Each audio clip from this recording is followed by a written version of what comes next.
तो हेलो बच्चों, I hope आपकी तैयारी अच्छी चल रही होगी। ठीक, मैं कुछ आपको सैम्पल पेपर मतलब कि आपके पेपर से रिलेटेड कुछ बातें बताना चाहता हूँ जो आपको ध्यान रखनी है।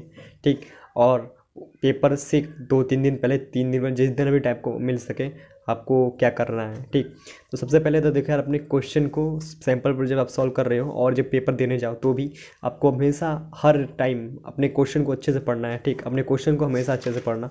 ठीक, कभी भी ये मत कर देना जल्दबाजी में यार। बहुत टाइम ऐसा होता है, जैसे कि मैं आपको बता देता हूँ, आपके क्वेश्चन में कभी कभार करेक्ट या इनकरेक्ट वाले जो कन्फ्यूज़न होते हैं। जैसे ये कोई क्वेश्चन आ गया कि चूज़ इन द इनकरेक्ट, और हम लोग करेक्ट वाला चूज़ करके आ जाते हैं, तो ध्यान देने वाली चीज़ है। ठीक, और भी आपको मैंने आपको ये बहुत टीचर ने ये बताया होगा, मैं भी बताता हूँ। ठीक, आप क्वेश्चन को बिल्कुल अच्छे से पढ़ना, क्वेश्चन को बिल्कुल अच्छे से पढ़ना। और अगर आप सैम्पल पर जो सॉल्व कर रहे हो पेपर से पहले, तो जो भी गलतियाँ करो, ठीक, जो भी गलतियाँ करो उन्हें ज़रूर याद रखो और कोशिश करो कि उसे दोबारा ना दोहराओ। ठीक, और उसकी प्रैक्टिस मैक्सिमम कर लो। ठीक, ऐसा बहुत बार होता है, हम लोग उसकी प्रैक्टिस नहीं कर लेते, सोचते हैं यार चलो ठीक है ये ध्यान रहेगा, लेकिन वो ध्यान रहता नहीं है, भूल जाते हैं हम लोग, वो गलती दोबारा करते हैं। तो वो गलती दोबारा नहीं करनी है। ठीक, कोई भी गलती दोहराना नहीं है। ठीक, इन लाइफ और इन पेपर ऑल्सो।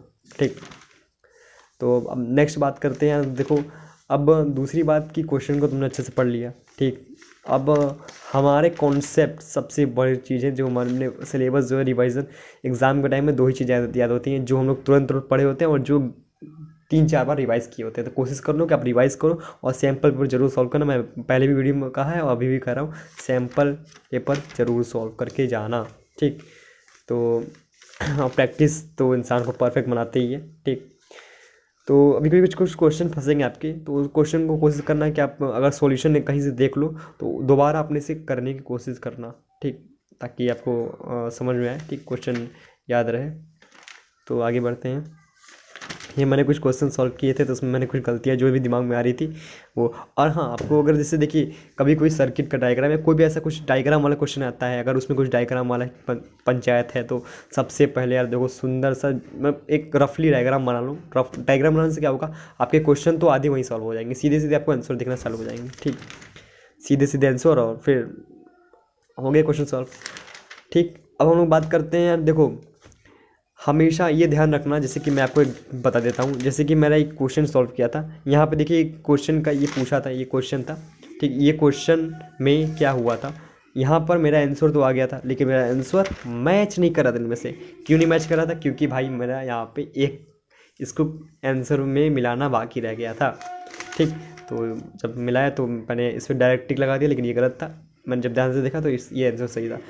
तो दो चीज़ आपको अच्छे से ध्यान रखनी है। ठीक, ऑप्शंस अच्छे से देख लेना है, और आपका आंसर टिल जब तक आपको लगता नहीं है इसमें अभी और कुछ हो सकता है, जैसे कि अंडर रूट है, इसको रूट को हटाना पड़ेगा तो हमारा आंसर आ जाता।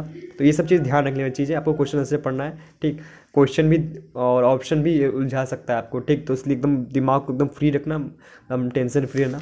और M R sheet I hope आपको पता होगी कैसी भरनी है। ठीक, तो एम आर शीट के बार यूट्यूब पे जाकर देख लेना कैसे भरते हैं। ठीक, CBSE ने खुद ऑफिशियली बता दिया है कि उसे कैसे भरते हैं। ठीक, तो ओके। और आपको नेक्स्ट क्या बात ध्यान रखनी है, आप क्वेश्चन जो भी सॉल्व कर रहे हो, कोई भी क्वेश्चन हो, कितना भी टफ क्वेश्चन हो या कितना भी ईजीएस्ट क्वेश्चन हो, ये ध्यान देखना कि आपको उस क्वेश्चन का ईजीएस्ट वे कौन सा। जैसे मैं एक क्वेश्चन एक और बता देता हूँ एग्जांपल में। जैसे देखिए, क्वेश्चन था 3 capacitor are connected to DC। ये क्वेश्चन है Q1 Q2 Q2। तो ये क्वेश्चन था, ऑप्शन आपने देख लिया, ये ऑप्शन। अब मैंने चला गया सॉल्व करने। लेकिन लेकिन लेकिन लेकिन ध्यान देने वाली है कि कभी कभी क्वेश्चन की शक्ल देख कर ही पता चल जाता है उत्तर क्या होगा। तो हमारा उत्तर यहाँ पे ये था, देखिए, पॉजिटिव पॉजिटिव पॉजिटिव सारे इक्वल होंगे, तो ये सीधे सीधे, क्योंकि ये तो होगा नहीं और जीरो तो बिल्कुल भी नहीं होगा और ये तो बिल्कुल नहीं होगा, सारे इक्वल हैं, क्योंकि plus Q plus Q plus Q, तो इसलिए आंसर हो गया। तो ये क्वेश्चन भी आपको ध्यान से पढ़ने वाली ज़रूरत है। और मैंने मुझसे बताया ईजिएस्ट वे आपको ढूंढना है, जो भी आपको सबसे आसान तरीका मिले ना यार, सब कोई भी आसान तरीका चाहेगा, तो आसान तरीके को ढूंढना, और अगर आसान तरीका मिल जाता है तो भाई बस। ठीक, और नेक्स्ट बात सबसे इंपॉर्टेंट, अगर आप सैम्पल को सॉल्व कर रहे हो, अगर आपको कोई कन्फ्यूजन हो रहा है या क्वेश्चन सॉल्व नहीं हो रहा हो, तो तुरंत जाना और चैप्टर को रिवाइज करो। ठीक, तुरंत जाके चैप्टर को रिवाइज करो।